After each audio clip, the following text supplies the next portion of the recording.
Hey everybody, welcome. My name's Waxman. We're here at Farmstead on Fruittail, which is a small farm based on the south side of Grants Pass in Fruittail, and the whole property is an acre, but we're really cultivating just about a quarter of it. And in that quarter acre, we have Pistil Flowers, which is my partner, a flower business here, as well as market gardening where we're growing vegetables and herbs for our own home, as well as bringing it to markets. And we raise chickens as well with eggs and meat, and it's amazing what we can get done really on an intensive, small scale. I'm excited to be here today, and thanks for Spire Living Center, to share with you some natural farming inputs that we're going to make. Now, natural farming is an idea that we don't need any chemicals, we don't need any synthetic materials to grow, whether it's flowers or food or herbs, and we can also make those implements that we need from the resources we have readily available here on the farm. Today, we're going to show how to make two implements that are really great fertilizers and ferments for adding health and vitality to your garden. My favorite mantra when it comes to the work that I do is something that I really learned while studying Korean natural farming, and that's the concept of what you have is what you need. My favorite idea to think that really we don't need anything else. We can produce and make all that we have, all that we need with what we have here. And I just want to instill that idea and thinking to yourself that anytime that you're going at something that you want to get, that you need to get, and stop for a moment and think about, what do I have around me? And that'll bring us to our first implement that we're going to make, fermented plant juice. And it's basically taking plants and mixing it with brown sugar, letting it ferment, and then extracting all the goodness of those plants, and then being able to use that to feed other plants. The plant that you can do this with any plant, really. Today, we're going to talk about doing it with one particular plant that a lot of people seem to really not like for some reason. It grows really vigorously, and it can take over. Have an idea yet? It's blackberries. So we're going to go and harvest some, as we already have here, some blackberry growth tips. Let's go.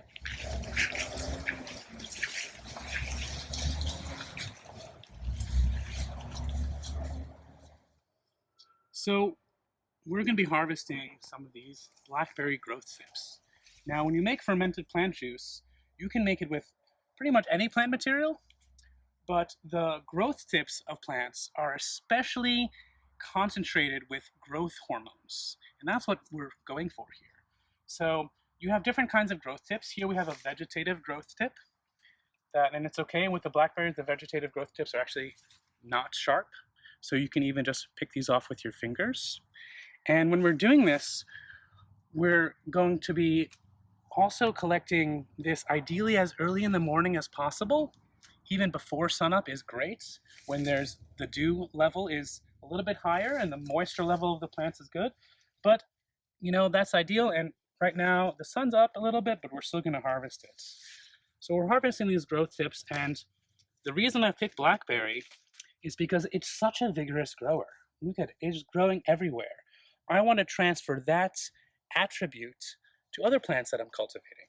So you can do this with any plant that grows vigorously, whether it is a grass or blackberry, and we just happen to have these blackberries here on the property. And other than the fruit, which is very tasty, these growth tips are going to be adding all this goodness to our plants.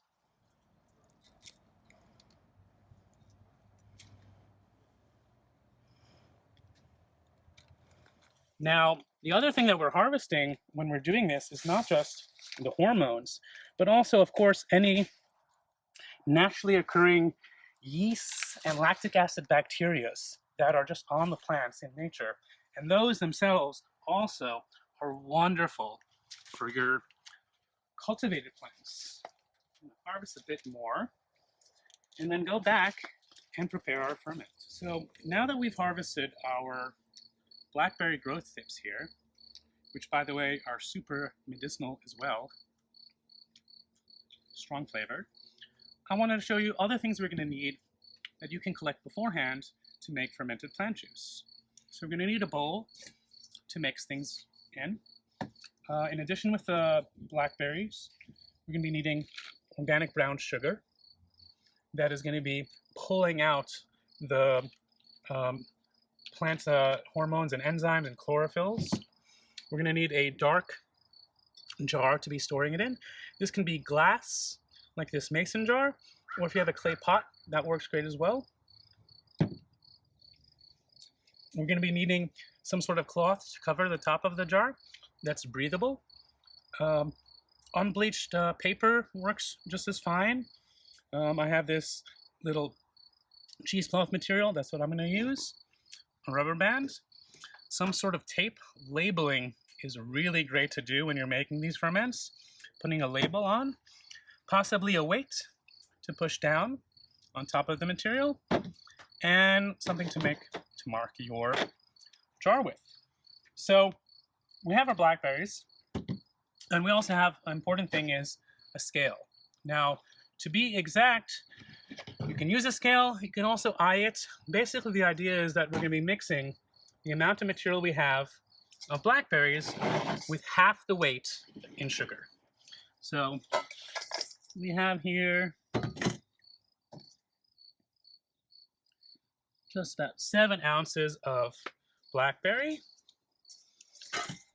So we get just about 3.5 ounces of sugar in here.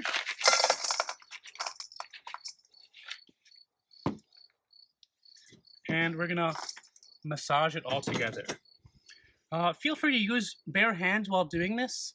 I really like the idea when we're gardening is exchanging our own microbiome with the microbiome of the ferments that we're making. And that way the food that we're going to be growing with this, or the herbs or medicinal plants that we're growing with this, will then have that connection with the microbiome of our own bodies. So we're just gonna mix up the sugar and plants. It helps sometimes, especially with the blackberries, which might be a little bit thorny, although the growth tips are much softer than the regular thorns, to possibly chop it up if you want beforehand. I like just mixing it with my hands, massaging the sugar in, and slowly this osmotic pressure of the sugar is going to be pulling out all the good enzymes and chlorophylls and hormones out of the plants.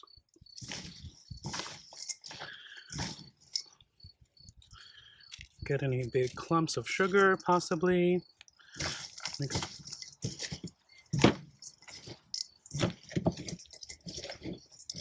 And really just mix this up for a few minutes. So we've massaged our plants with the sugar. Once again, half the weight of sugar to the plant material. And we massaged it well, and as you can see here, it's already starting to break down and soften up with the massaging. Now, from here, we're going to be putting into a container to ferment. So I'm going to be using this jar. And we're just going to put it into our jar and really get it in there. Now, you want to leave at the end 1/3 close to, or 1/4 of this jar open to the air. We do want airflow coming into this slightly for it to ferment. And I think like we got just the right amount. Now there's a couple options here. I like to then put a sugar cap on top of it to really help protect it. And we're just going to cover it with another 1/2 inch or so of sugar. sugar cap is on. So now air will be able to go through, but bugs or flies or some other molds that maybe we don't want to be in there won't get in. Then take our cover, put on the top, and put a rubber band on.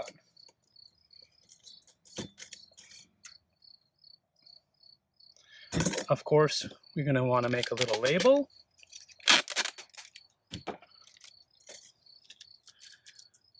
Where you can write, like saying PJ and the date.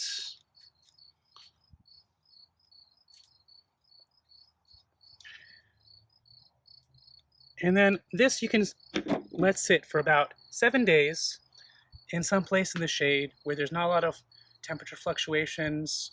Ideally not too hot, not too cold. It can be in a closet or outside, just someplace shady where it can have some airflow and it's going to ferment. So after 7 days, this has been fermenting. We can then take it out and strain it. And we'll strain out all the plant material, and what we'll be left with is this wonderful looking syrup.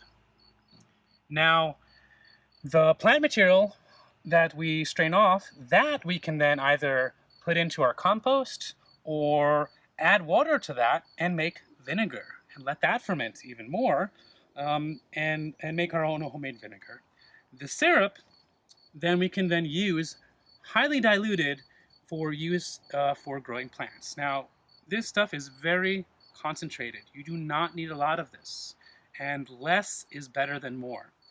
So for growing plants, let's say your early stage growth, really young seedlings, I would dilute this 1 to 1,000. For more established plants, I would use it maybe 1 to 500.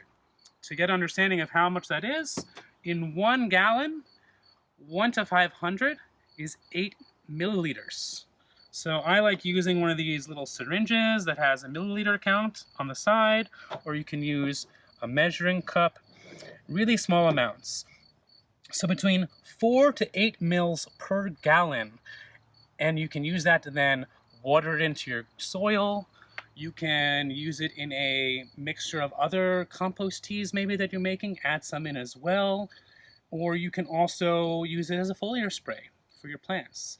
And the vigorous growth of those blackberries is then transferred over with the lactic acid bacteria and the yeasts that are all stored in here, extracted really, are then transferred over to your plants and to your soil, feeding the life in the soil as well as feeding the plants. Not only that, super tasty. This syrup, all the medicinal values of the plant that you make it with are good for us. And you can then pour this on your ice cream or in a smoothie, or just get a little bit use of for its medicinal values if you're feeling sick, depending on the plant.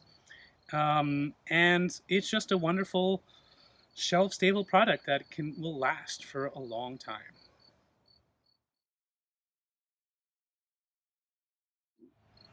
So for our next implement that we're going to make is a natural liquid fertilizer. Now you can do this from pretty much any plant, but we're going to be doing it from a bit of comfrey and some wild grass. Really just things that I have around here. Now for the liquid ferment, you're going to need a container to put it into. This time we're going to be using this 5-gallon bucket. You're going to be needing some sort of, my favorite little sieve tool to harvest, or some pruners. And then you also need, for adding some microbes, a handful of, it could be forest soil or leaf mold or compost that you have around your property. It's a place where you have indigenous microbes to your property that will help with the fermentation process. So here we are in the garden, and in this bed I have a lot of comfrey planted, which is a wonderful plant, also a vigorous grower, as well as what's known as a dynamic accumulator, that it's able to bring up lots of nutrients down from deep in the ground in the soil. And when we harvest the leaves, we are harvesting all those nutrients, so we're going to be using this for our fertilizer making. So just like with the blackberries, it's great to do this as early in the morning as possible when the plant is just waking up and is filled with growth hormones. The growth tips are especially wonderful for making fermented plant juice, but really all the leaves you can use in making our fertilizer. Comfrey is amazing that it just grows back so well even after a cutting like this, and is just such a wonderful grower. Highly medicinal.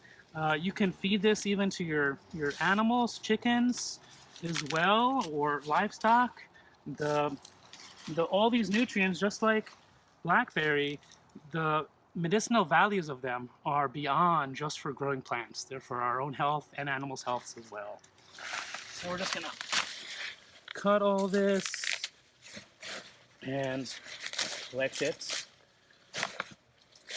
And thank this plant for all the amazing growth that it's giving us.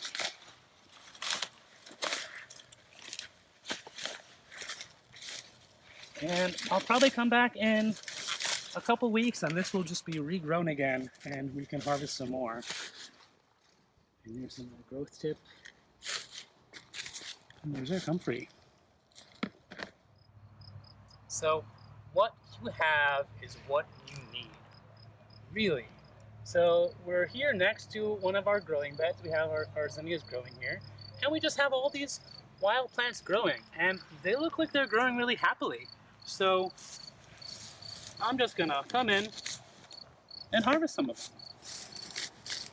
Now you think about fertilizer, when you buy a fertilizer at the store and it says it has these components to it, all those components are in these plants that are growing really happily right now.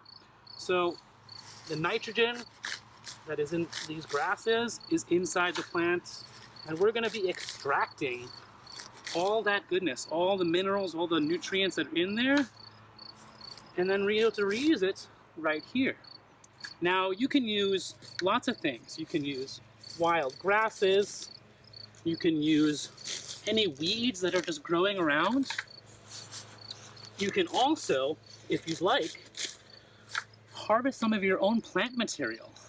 Now, if you want to be really specific, the best liquid fertilizers for zinnias are going to be made from zinnias, because it's all the nutrients that it needs that are already growing into it. So I'm going to find some. I can either grow a bed of zinnias, in this case, harvest it all for making the fertilizer, and use that on my zinnias. And you can do that for every single crop, whatever it is. But right here we have just these weeds that are growing right next to it, and we're gonna just fill up our bucket and really stuff it in there.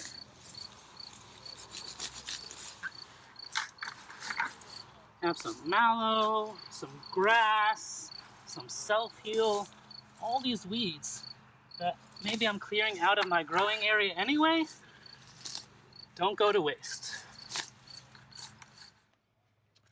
So we've harvested our wild grasses and weeds that we have here in the bucket, and we also have harvested this comfrey that we've also actually been growing. And I'm just gonna rip it up a bit and stuff it here into this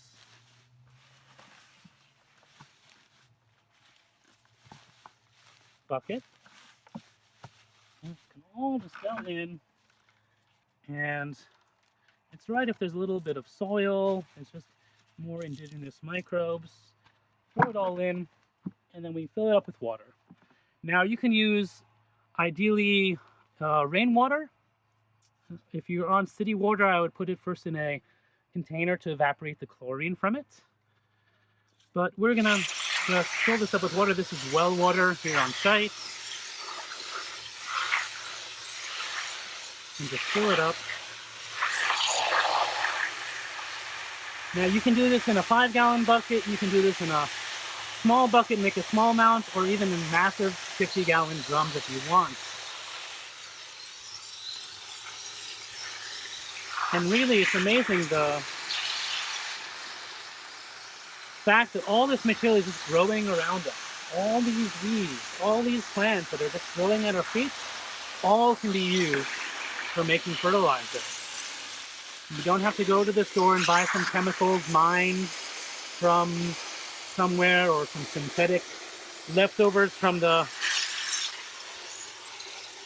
materials of weapons and munitions that a lot of some fertilizers are left over from.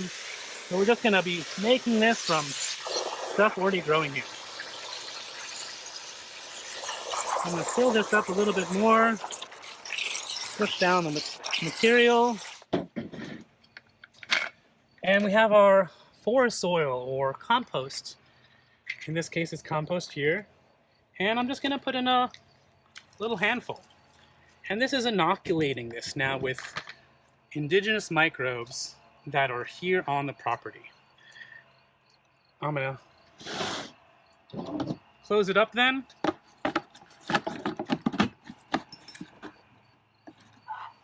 Once again, it doesn't need to be airtight. This will start fermenting.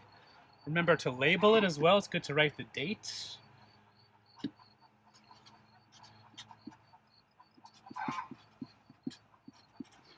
And then I'm going to go and set this someplace. This can be set outside in the sun and let it ferment. And this will ferment for 3 weeks to 6 months. The bigger the batch, the longer it takes to ferment. And ideally, the longer you let this sit, the better. Now, this will start to smell. And that's okay. We have to understand this idea that fermentation is not a bad thing, and even putrefaction is okay. I'm going to take you over here. We have a batch that I made a couple months ago to see what it looks like. And thankfully, you don't have the ability to smell this because it stinks.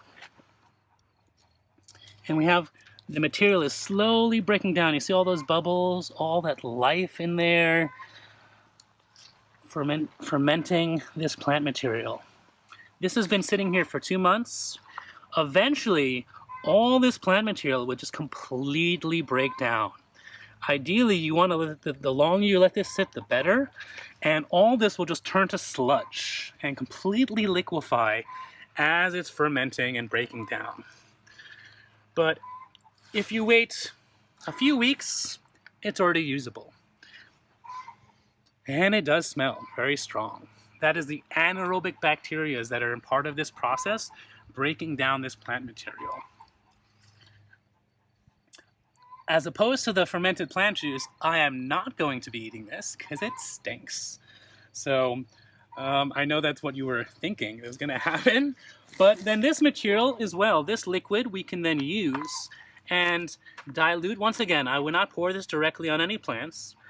I would dilute this about 30 to 50 times into water and then use it as well as a fertilizer. This can be, so if, for example, if I have a 50-gallon container that I'm mixing into, I would put in maybe a gallon of this at most. Really strong stuff, really great stuff. All the materials, all the nutrients that were in here, in this plants, in the wild grasses, in the comfrey, all of it is being transferred into this water, and this is just great food for our plants. So let's go feed some plants.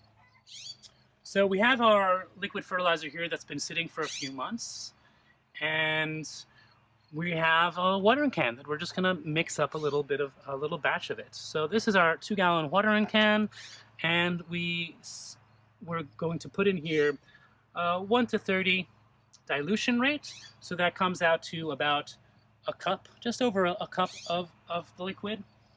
And I have my measuring cup here with some milliliters.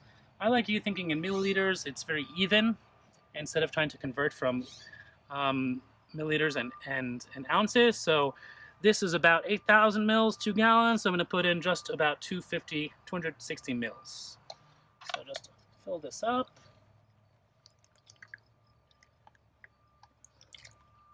And pour it in. Cover this guy back up. this can just continue to sit and ferment, and the longer it goes, the better it is. Now, if you're going to use this, be careful. It's still, for some people, especially if it's young, if it's only a few weeks old, it might be strong. So I would err on the side of higher dilution than less. The longer you let it sit, the more it balances out a little bit, and then you can stick with a 1:30 dilution.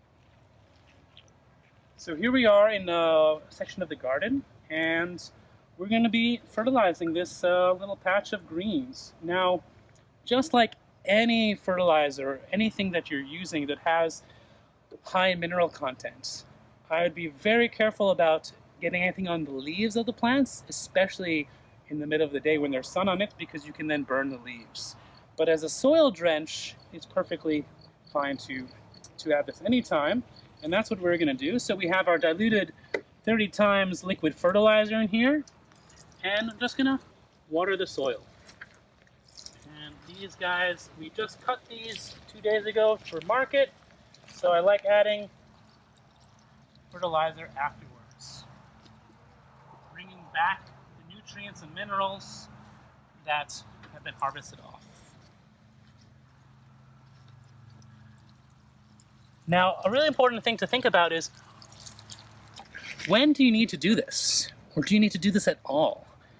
Now, while if you have healthy soil, the chances are that you don't need fertilizer. Now, we are doing market gardening here, so we're actually harvesting material, bringing it to the market and selling it. So we're not having a closed loop system because of that. So I like to make these from the plants around, give them an extra boost, since we're literally harvesting off material. If you're not harvesting off material, less of an issue. But you can do this as sort of a probiotic as well. Together with the fermented plant juice, we're getting here minerals, we're having nutrients, live indigenous microbes that are in here. And I like actually doing a feeding of this stuff mixed with liquid fertilizer, with some fermented plant juice, and maybe some compost tea or anything that you have. I like doing that once a week, generally, especially for our case where we're once a week harvesting material anyway, just as a general probiotic for the plants and the soil. Because we're not just feeding the plants, we're really here feeding the soil as well. So you can do that once a week, you can do it once a month. If you're noticing that you have some plants that are not looking well, not looking happy, maybe you need to do a direct addition to them, or a foliar spray as well. But remember that the dilution is key. If it's going to be on the plant directly, make sure you're diluting it. You don't want to kill your plants with too much of this stuff. Too much is not good. This is powerful stuff. You don't need to have a strong amount of it if it's not needed. And here we can see that the plants that we're getting cut, so they're definitely going to be happy having some extra juice and love given to them. A good time to do it is when maybe after you've already watered the garden, so the capillary action of the water helps bring this down into the ground. This fermented liquid fertilizer was an anaerobic ferment, and it's okay, and it's going to go down into the soil where there is anaerobic conditions anyway, so don't worry about that either.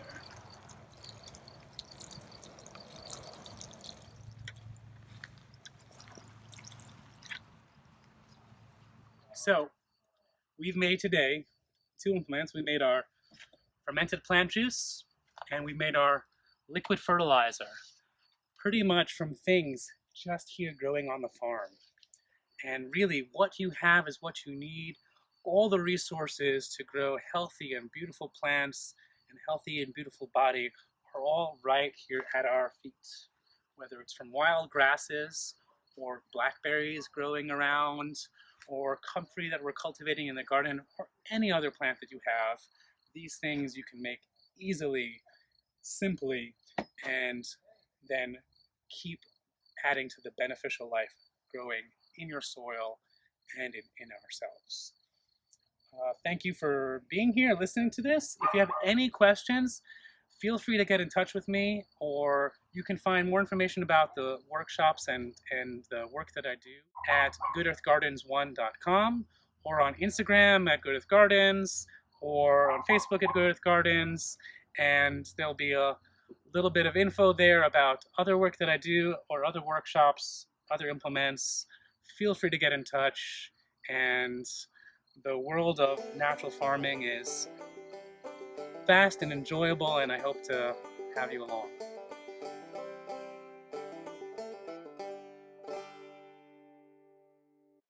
Spiral Living Center is a 501c3 nonprofit committed to promoting sustainable living skills in the Illinois Valley since 2006.